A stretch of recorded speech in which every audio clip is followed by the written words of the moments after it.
ऐसे जानी घूमा गोरी सनहा तू बजरिया में।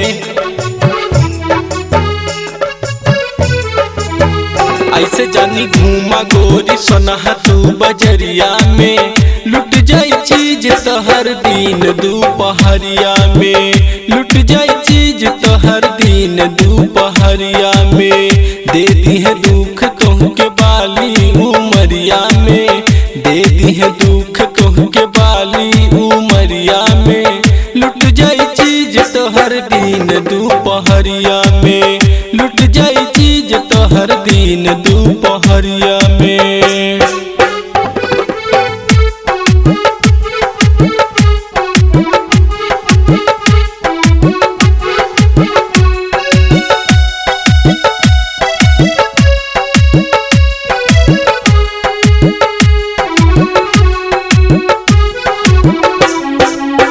यहाँ मत घूमा गोरी इतना तू फैशन में। मिल जाई कमनो तो आ जाइबू टेंशन में।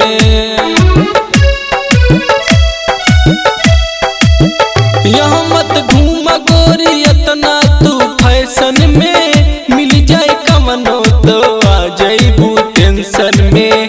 कर ली है प्यार तुमके भार या कवरिया में।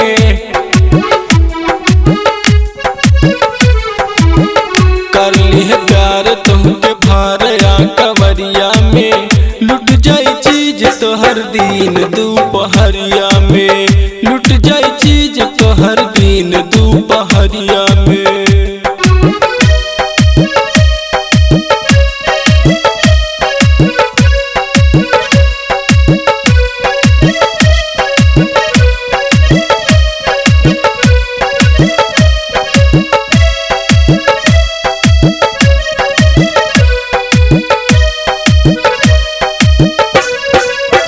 सुन के गड़बड़ा जाइबू सोना के कहानी के।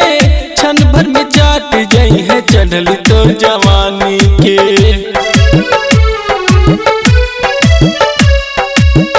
सुन के गड़बड़ा जाइबू सोना के कहानी के।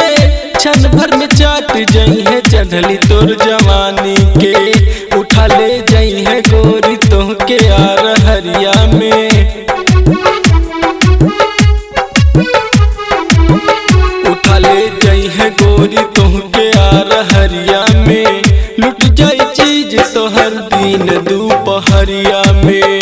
लुट जाई चीज तो हर दिन दोपहरिया में।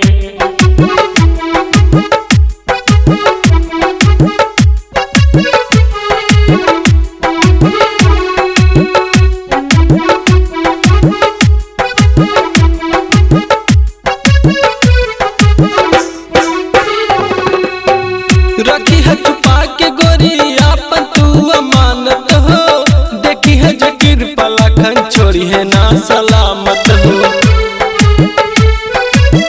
रखी है छुपा के गोरी आपन तू अमानत हो। देखी है जकीर पलाखन छोड़ी है ना सलामत हो। भाग के जाइबू चाहे भानपुर बजरिया में।